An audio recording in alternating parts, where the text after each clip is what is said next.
Damos gracias a Dios por poder estar compartiendo el mensaje de la palabra. Vimos y estamos estudiando cómo uno puede alejarse de Dios. Y especialmente estamos estudiando la historia del pueblo de Israel. Porque hubo un tiempo donde Dios, su presencia, se alejó del pueblo de Israel. Y vamos a estar viendo en Primera de Samuel, capítulo 7, vamos a repasar un poquito. En este caso vamos a ver la historia de Israel. Estuvieron 20 años lejos, apartados del Señor. Qué tremendo, ¿no? Un pueblo que tenía un Dios que los amaba, un Dios que los había sacado de la esclavitud de Egipto, un Dios que le había regalado una tierra donde fluye leche y miel, les había provisto, protegido. Sin embargo, Israel siempre fue un pueblo de dura cerviz, cervicales bien paraditas, con orgullo, sin querer bajar la cabeza, sin querer humillarse. Y un pueblo, podríamos decir, que siempre estuvo inclinado a la idolatría. Características del pueblo de Israel. Vamos a ver entonces 1 Samuel capítulo 7 versículo 2 dice: y sucedió que pasó mucho tiempo, 20 años, desde el día en que el arca quedó en Kiriat Jearim, y toda la casa de Israel añoraba al Señor. 1 Samuel 7, versículo 2. ¿Cuántos años estuvo entonces Israel alejado de la presencia de Dios?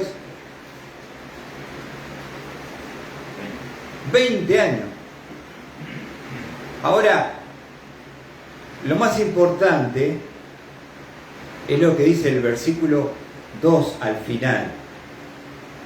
Y toda la casa de Israel añoraba al Señor. Esa palabra añoraba, en el original hebreo, está hablando de lamentar, bienvenida, buenas noches, en pos de Jehová. Es la palabra najá en hebreo, y habla de llorar a gritos. Imagínate tú llegar a ese nivel de profunda tristeza, que es lo que provoca estar lejos de Dios. ¿Por qué el hombre tiene profunda tristeza y tiene un gran vacío? Porque el hombre, por su pecado, está lejos de Dios. Y espiritualmente, el que no tiene a Cristo está muerto en sus delitos y pecados. Entonces hay un vacío en la parte espiritual inmensa, enorme, que también le va a pasar al que tiene a Cristo, pero por alguna razón tomó la decisión de abandonar al Señor, dejar sus caminos, dejar la Biblia, la oración, la iglesia, los hermanos, y se fue al mundo. Ahora, entonces la palabra habla de llorar a gritos, y eso es importante porque es el comienzo del retorno. La profunda tristeza por estar lejos de Dios.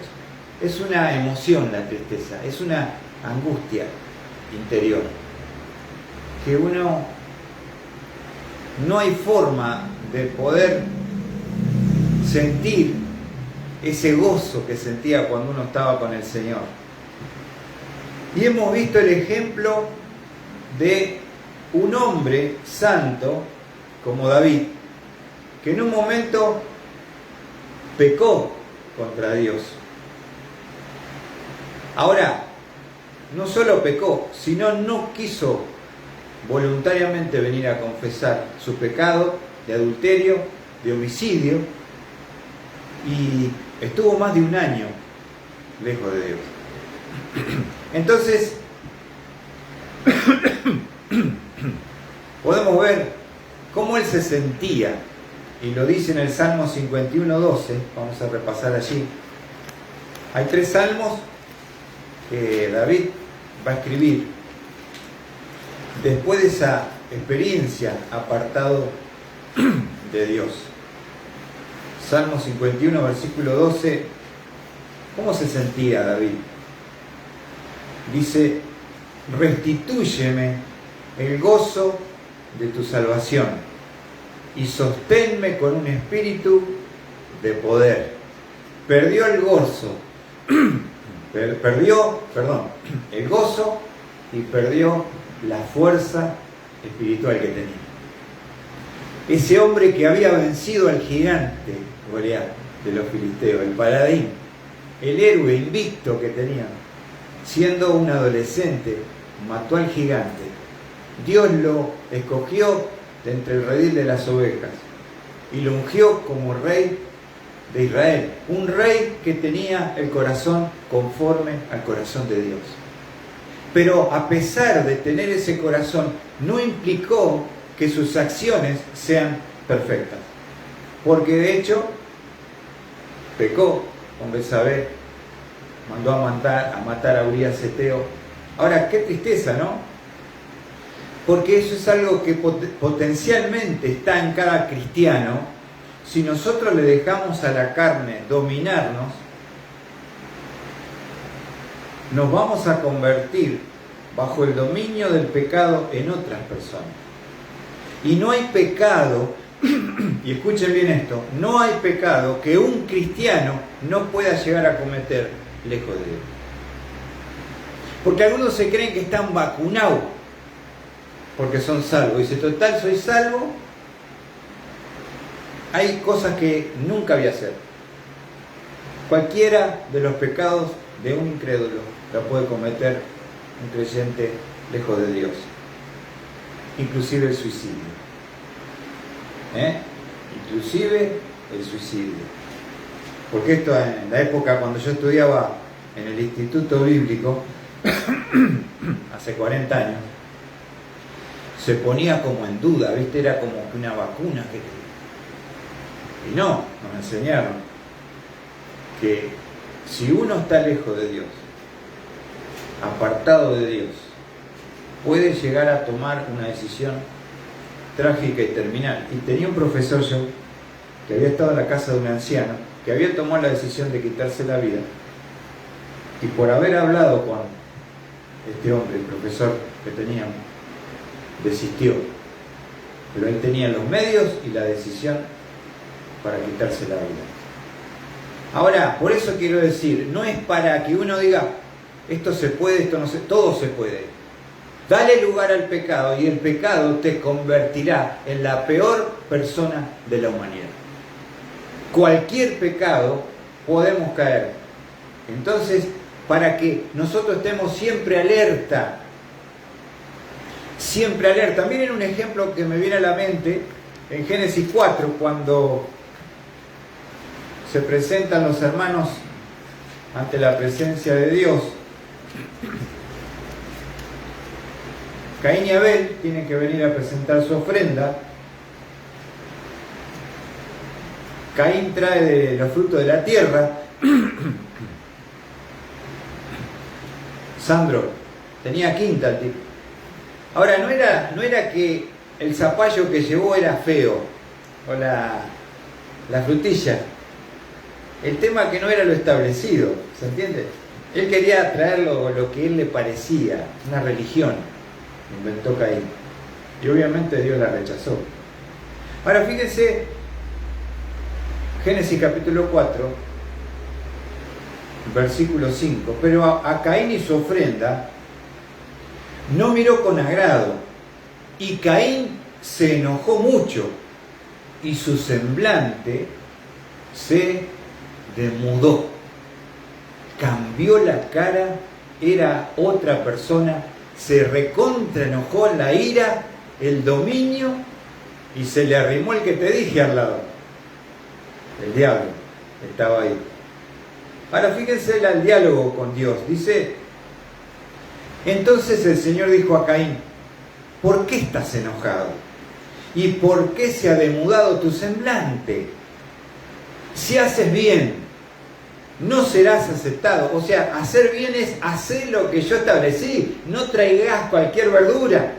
Trae un cordero, que es el camino del sustituto, del sacrificio y la sangre que yo le di y cubrí a tus padres, Adán y Eva. Y ese es el camino. O sea, no es que Dios no lo quería y lo discriminó. No lo aceptó porque Él no trajo lo que Dios estableció. Quería venir a Dios a su manera, ¿viste? Yo tengo mi religión, yo voy a Dios según mi pensamiento. Bueno, voy a hacer la tuya, pero vas a terminar en el infierno. Ahora, mira lo que dice. Si haces bien, está hablando Dios con Caín, observen, no serás aceptado. Y si no haces bien, el pecado yace a la puerta y te codicia, pero tú debes dominarlo. El pecado, Caín, si lo dejas, te va a controlar. ¿Y sabés en qué lo convirtió a Caín? En un asesino, porque lo llevó al campo a ver y lo mató como un perro. Y se convirtió en el primer homicida de la humanidad. Un hermano matando a otro hermano. Dejó que el pecado lo domine. ¿Y en qué se convirtió? En un asesino. Cuando David se dejó dominar por el pecado de la lujuria y el deseo, viendo a esa mujer que se estaba bañando desnuda, ahí él se convirtió en otra persona. Y una vez que satisfizo su deseo carnal, y cuando vino la consecuencia, el embarazo, de Betsabé, dijo, esto lo tengo que tapar. Y empezó a planificar hasta que terminó matando al marido, porque no le salió el plan A, hizo un plan B. Ahora, este es el hombre que tiene corazón conforme al corazón de Dios. Pero, ¿qué nos enseña? No es para que vos te pares y juzgue al rey David y diga, porque el rey David sos vos, soy yo. No es para juzgar al personaje, es para aprender del personaje. No tengamos tanta soberbia juzgando a los personajes, creyendo que a nosotros no nos va a pasar. El que está firme, dice Pablo, mire que no caiga. El primer paso a la caída es la soberbia, creer que uno puede manejar las cosas y jugar con la serpiente sin que te pique y te mate, jugar con el león sin que te despedace. Esa es la tentación que tenemos muchas veces como creyentes. ¿Se entiende? Entonces, para eso está escrito. Y David, por misericordia de Dios, Dios no le quitó la vida. Le quitó el hijo, porque murió. El hijo del adulterio murió.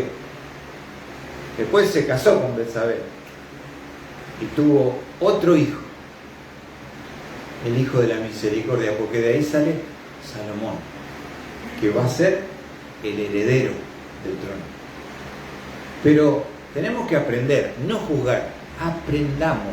Nosotros en primera persona, no seamos soberbios. Me molesta cuando algunos predicadores siempre hablan desde la montaña, y como que a ellos nunca les puede pasar nada, y juzgando a los personajes, ni siquiera los conocen a veces, y le dan, aflojá amigo. Dice Pablo que el Antiguo Testamento fue escrito ¿para qué? Para enseñarnos a nosotros, para aprender. Porque si no aprendemos, nos va a pasar lo mismo.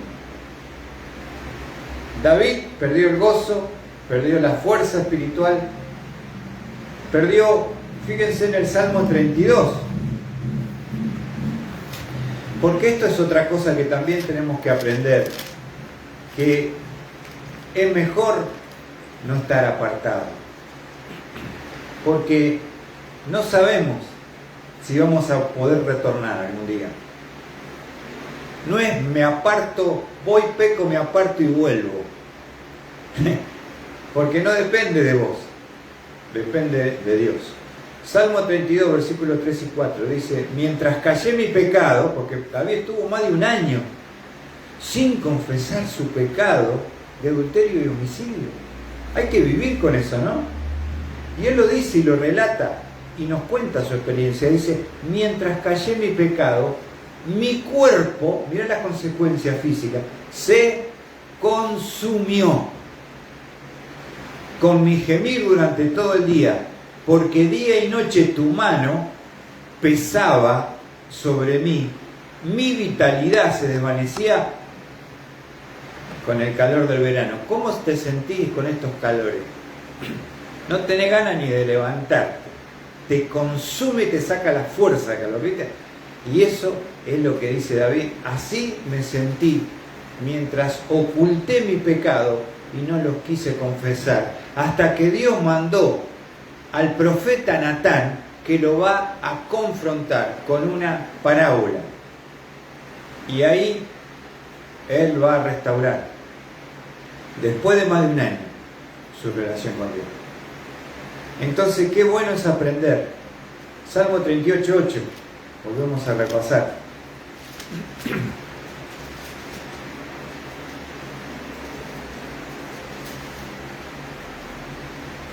Podemos leer el 7, podríamos hacer un estudio de esto, pero más que nada para una mención simplemente. Dice: porque mis lomos, los lomos bíblicos, no es la espalda, sino es acá la parte de la cintura, los riñones. Este es el lomo bíblico. Mis lomos están inflamados de fiebre. Esto es problema en los riñones. Y no hay, y nada hay sano en mi carne. Estoy entumecido y abatido en gran manera. Gimo a causa de mi agitación de mi corazón. Palpitación. Señor, dice, todo mi anhelo está delante de ti, mi suspiro no te es oculto. ¿La pasó bien o la pasó mal David mientras cayó, mientras no confesó, mientras estuvo apartado? La pasó mal, la pasó horrible. Pero era duro, porque más de un año estuvo, como somos duros nosotros de corazón. Ahora, Dios tiene un tiempo, lo va a confrontar al rey con el profeta Natán, y él va a reconocer su pecado. Y a pesar de que Dios lo perdonó, David perdió muchos privilegios, y la proyección que Dios tenía hacia su vida fue reducida. O sea, siempre vamos a perder algo si nosotros nos alejamos de la presencia de Dios. Por eso, ¿qué es mejor? No apartar. Aunque nos cueste, aunque nos duela, porque una de las cosas que pasa cuando uno se aleja, se aparta de Dios, primero es pérdida de paz, pérdida de gozo, pérdida de poder espiritual, pérdida de bendición, pero pérdida de salud. Y uno cae, el apartado, no puede dormir de noche, claro, porque la conciencia no lo deja, entonces empieza a tomar pastillas para dormir. Se deprime el cristiano apartado, y en vez de quebrantar su corazón, empieza a tomar antidepresivos, porque de alguna manera tiene que sobrevivir y se vuelve adicto a las pastillas. Si ustedes supieran cuántos creyentes que no están por un problema de medicación de enfermedad real, quiero aclarar, pero están apartados, consumen drogas, pastillas, y como Dios no está con ellos y se han alejado, van al hombre a que le resuelva el psicólogo los problemas. El tipo no quiere dar el brazo a torcer, prefiero tomar pastilla para dormir, antidepresivo, y voy al psicólogo y salgo adelante. Sigo firme. No vas a encontrar solución y vas a tener un profundo vacío en el corazón. Ahora, otra de las cosas que pasa cuando uno se aleja de Dios, ¿saben qué es? Nosotros vamos a ver un texto de un hombre que Dios llamó Jesús, Mateo 4. Mateo 4. Qué lindo es cuando tuvimos ese encuentro magnífico, maravilloso con el Señor, cuando sentíamos ese gozo de la salvación, esa paz que sobrepasaba y sobrepasa todo entendimiento en nuestra vida, ¿no? Vamos a ver un encuentro, ahí tenemos a Mateo 4, 18 al 20, dice, está el Señor buscando discípulos, dice Mateo 4, 18, y andando junto al mar de Galilea, vio a dos hermanos, Simón llamado Pedro y Andrés su hermano, echando una red al mar, porque eran, ¿qué eran? Pescadores. Pescadores, no pecadores, eran pecadores también, pero en este caso, pescadores. Ahora, 19, y les dijo, seguidme, y os haré pescadores de ¿qué? De hombres. Dejen los bagres sapos, eso. ¿Quieren algo más trascendental y eterno? Vamos a pescar almas eternas para Dios. Pescador de hombres. Ahora, 3 años estuvieron con el maestro. ¿Qué pasó con Pedro? La noche que Jesús estaba en Getsemaní, que se durmió cuando tenía que orar, y se llevaron al maestro, y cuando lo confrontaron si conocía a Jesús, ¿cuántas veces negó al Señor? Que lo conocía. 3 veces. Y lloró, ¿cómo dice? Y Pedro lloró amargamente. Se apartó. Dios ya se lo había dicho, él como era porfiado y orgulloso, dijo, no, Señor, aunque todos te abandonen, yo nunca te dejaré. Eso es orgullo. Ahora, vamos a ir en contra, buenas noches, para que, de lo que Dios nos está anticipando que sabe el futuro, que es el único que sabe el futuro. ¿Podemos ser tan necios de discutir con Dios? Buenas noches, Rob. Si Dios ya sabía cuál iba a ser el resultado. Negándole al Señor, llorando amargamente y apartándose. Pero después que Jesús resucita, se va a dirigir al lago de Genesaret. Lo va a ir a buscar a Pedro, porque ¿saben Pedro qué está haciendo? Después que se apartó, vamos a Juan 21. Cuando Dios lo llamó, ¿qué era Pedro? ¿Cuál era su profesión? Pescador. Y cuando se apartó del Señor, ¿a dónde volvió Pedro? Vamos a Juan 21, versículo 3. Simón Pedro les dijo, acuérdense que está apartado, ¿me voy a qué? A pescar. Ellos le dijeron, nosotros también vamos contigo. Fueron, entraron en la barca y aquella noche no pescaron nada. ¿A dónde volvemos cuando nos apartamos de Dios, hermano? Volvemos al pasado. El alcohólico a la botella, el adicto a la droga, el que está dominado por el sexo, otra vez a las prácticas inmorales. El jugador vuelve a las apuestas. Y no hay excepción. Ahora, perdón, cuando uno vuelve otra vez, después de que Dios lo sacó de ahí, Qué triste ver una persona apartada del Señor, porque tiene un semblante duro, recio, un corazón de piedra. Está lejos de Dios y está endurecido su corazón. El tema es, volvemos al pasado, pero ¿qué pasó cuando él volvió a ser pescador? Tuvo éxito, y aquella noche no pescaron nada.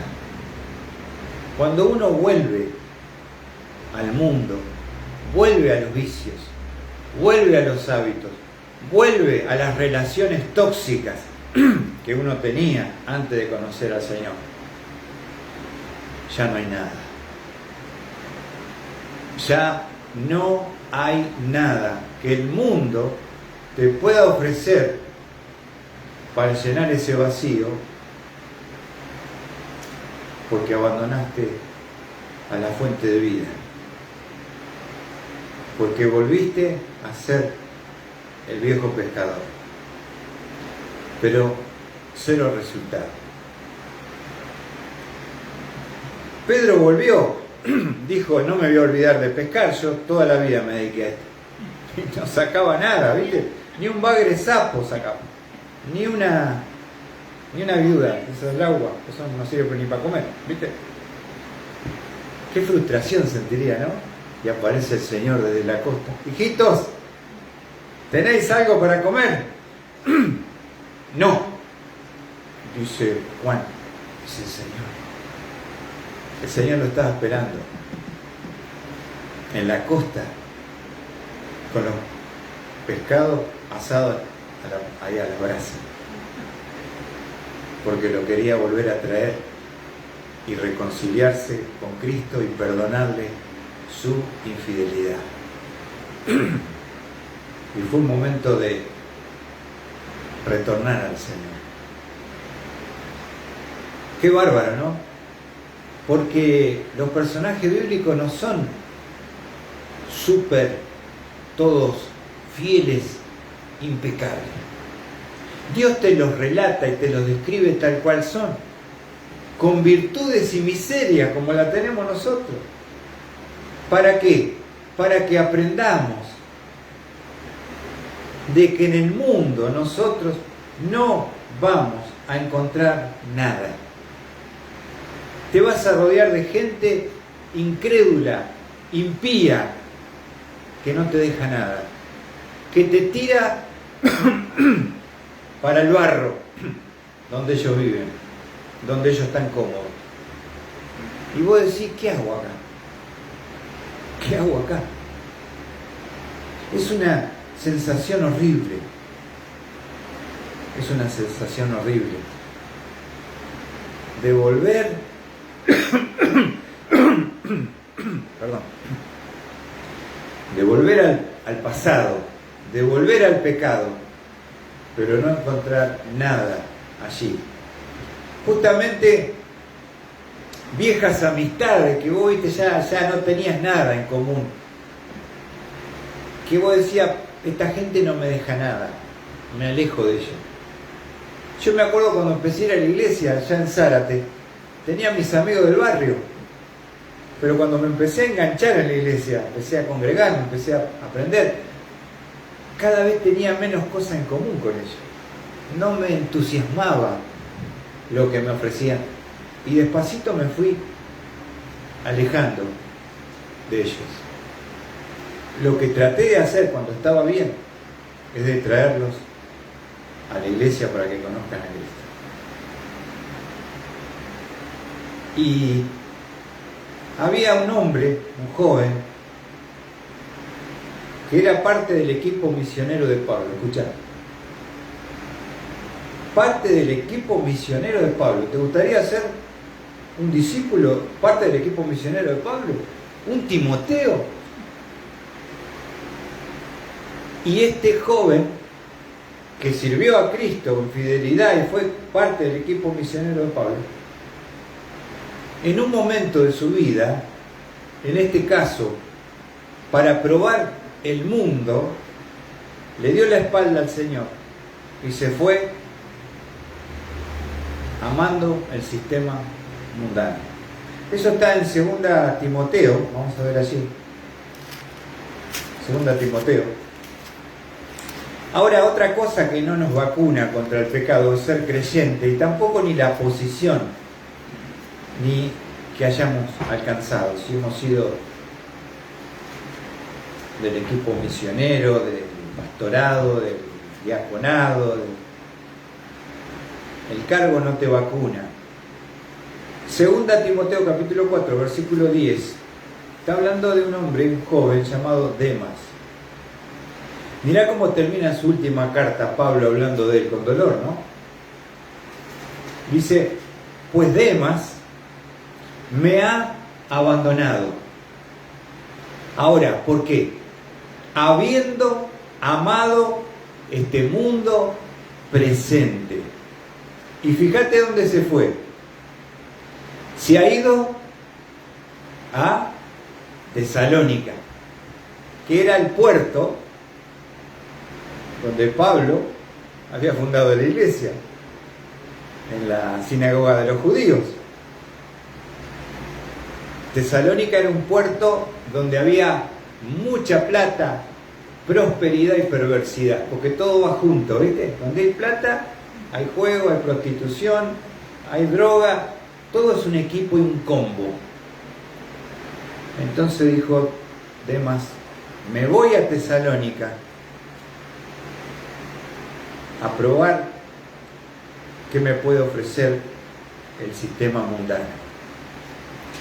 Le dio la espalda a Cristo, abandonó al hombre de Dios y se fue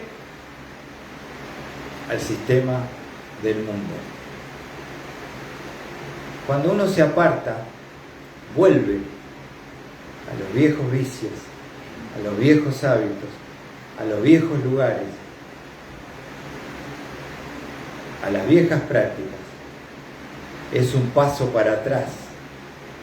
Es el chancho lavado volviendo a revolcarse en el cielo, pero ya no con esa comodidad. Tremendo, ¿no? Nos transformamos en un pródigo. Ahora, ¿quién puede decir, como Pedro, espero que no lo digas, yo nunca, Señor? Luis, nunca. Dios me libre. Nunca me lo digo. Ojalá. Ojalá. Nunca digas nunca. Porque si tú piensas de esa forma, hay orgullo en el corazón. No sabemos con qué nos vamos a enfrentar. ¿Qué nos va a acontecer mañana? Pero lo único que podemos aprender en toda esta situación que estamos estudiando es de que podemos potencialmente como creyentes tomar una decisión de apartarnos de Dios. Y que yo les dije, miles, millones, hoy están lejos del camino.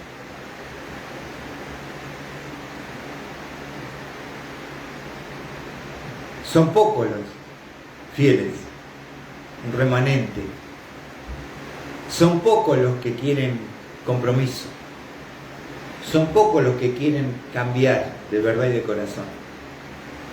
Ahora, ¿cómo podemos encontrar un paralelismo con Israel, no? Ahora volviendo a 1 Samuel 7, vimos que el primer sentimiento que tuvieron fue esa profunda tristeza, y es algo importante, añorar. Lamentaban en pos de Jehová, dice la Valera, llorar a gritos porque uno está lejos.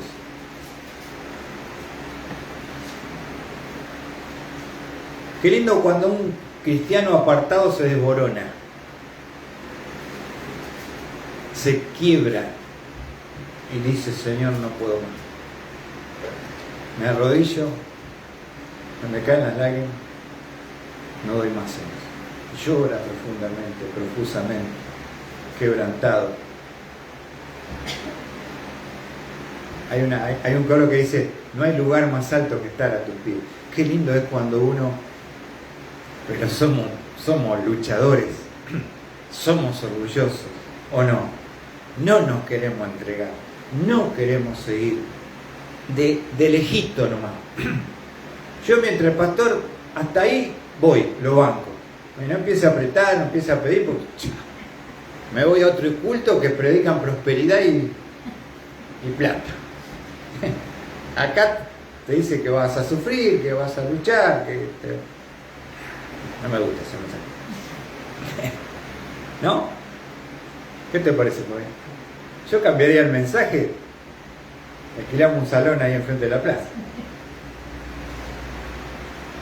Ahora, quiero mostrarles, importante, volviendo a 1 Samuel 7, ¿cuántos años, vuelvo a preguntar, cuántos años estuvo Israel lejos de Dios?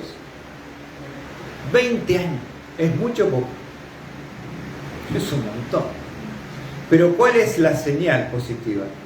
Que ellos añoraban al Señor. Que ellos comenzaron a sentir una profunda tristeza en sus corazones, lloraron a gritos, dijeron, mirá lo que dice el versículo 3. Entonces Samuel habló a toda la casa de Israel, después de ver esta señal positiva. El profeta de Dios, el sacerdote, el juez, dice, si os volvéis al Señor, si os volvéis al Señor. Primer paso para volver al Señor, ¿cuál es? Tomar esa decisión de regresar.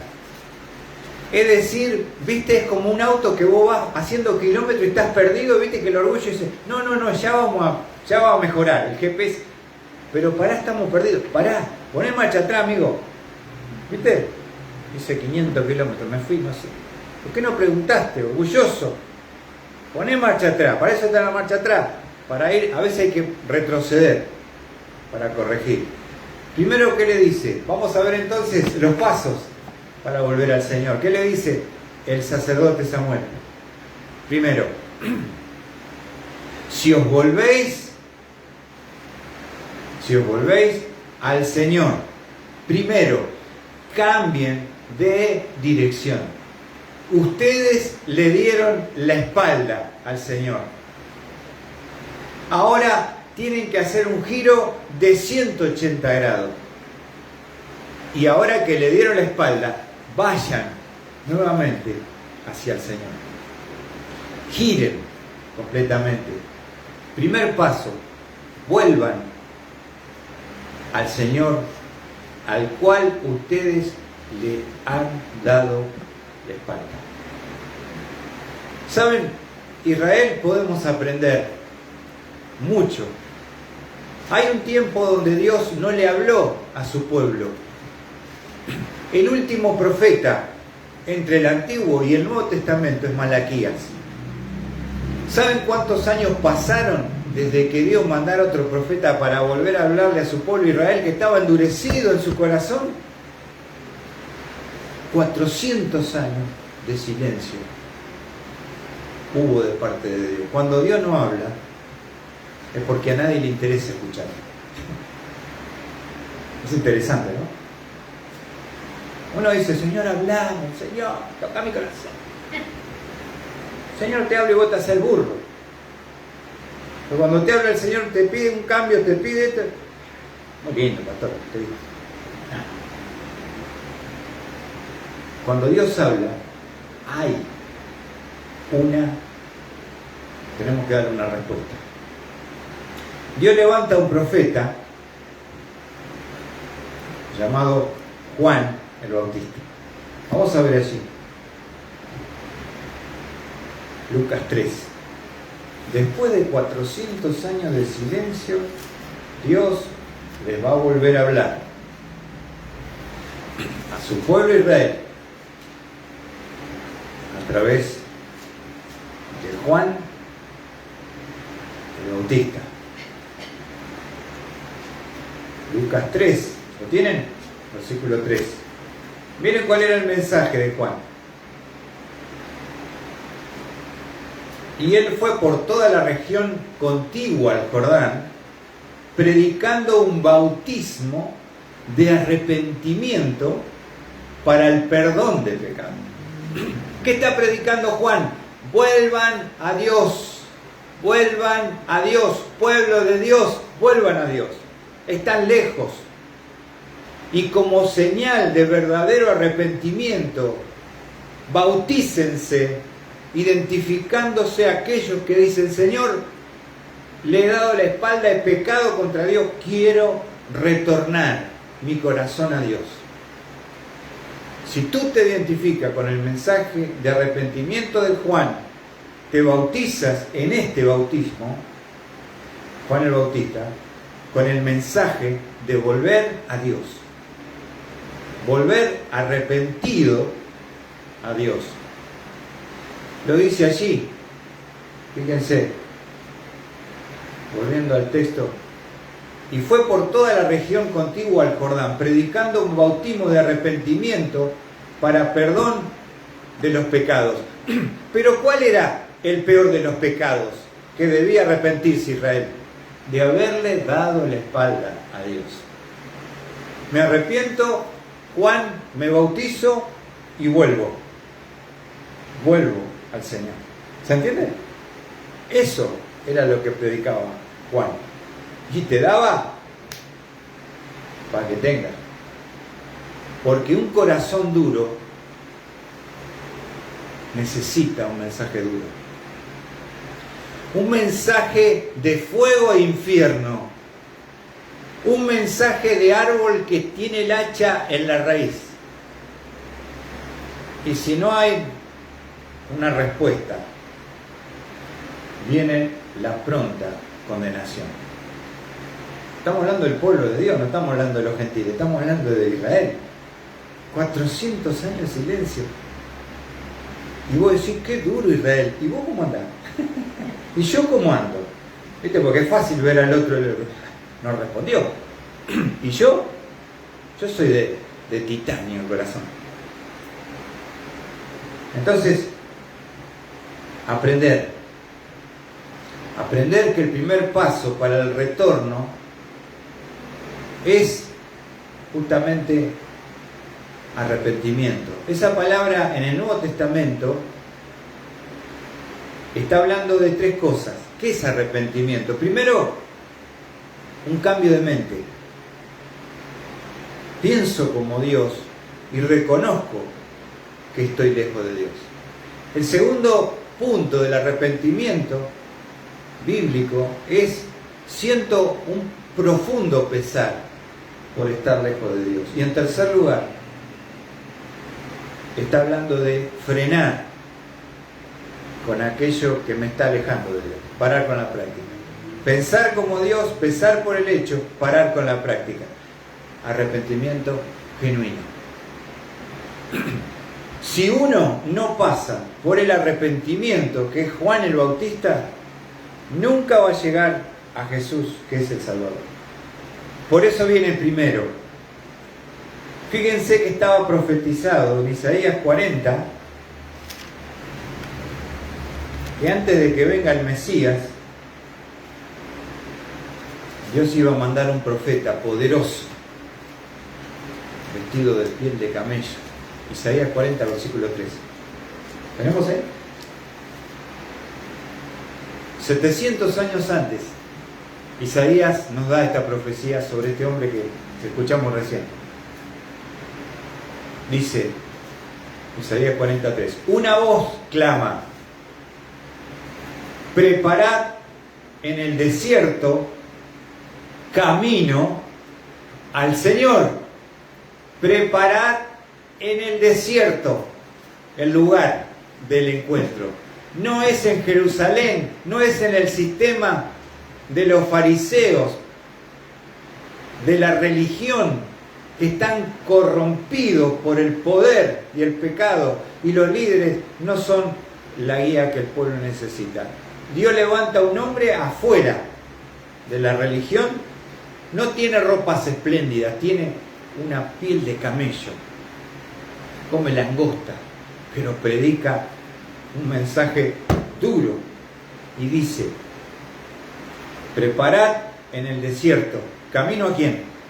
A Jehová.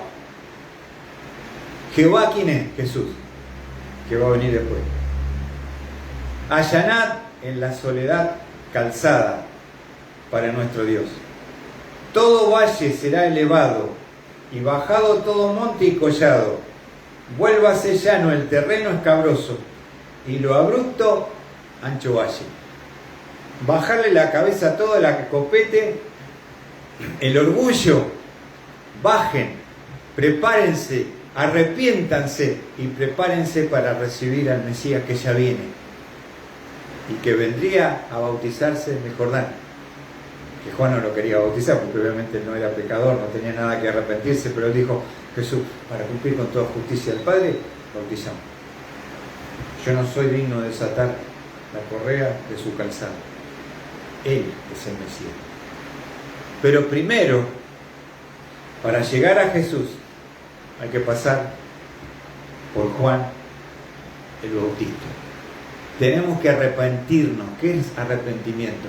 Pensar como Dios, pensar por el hecho, parar con la práctica, abandonar el pecado. Si no, eso no es arrepentimiento.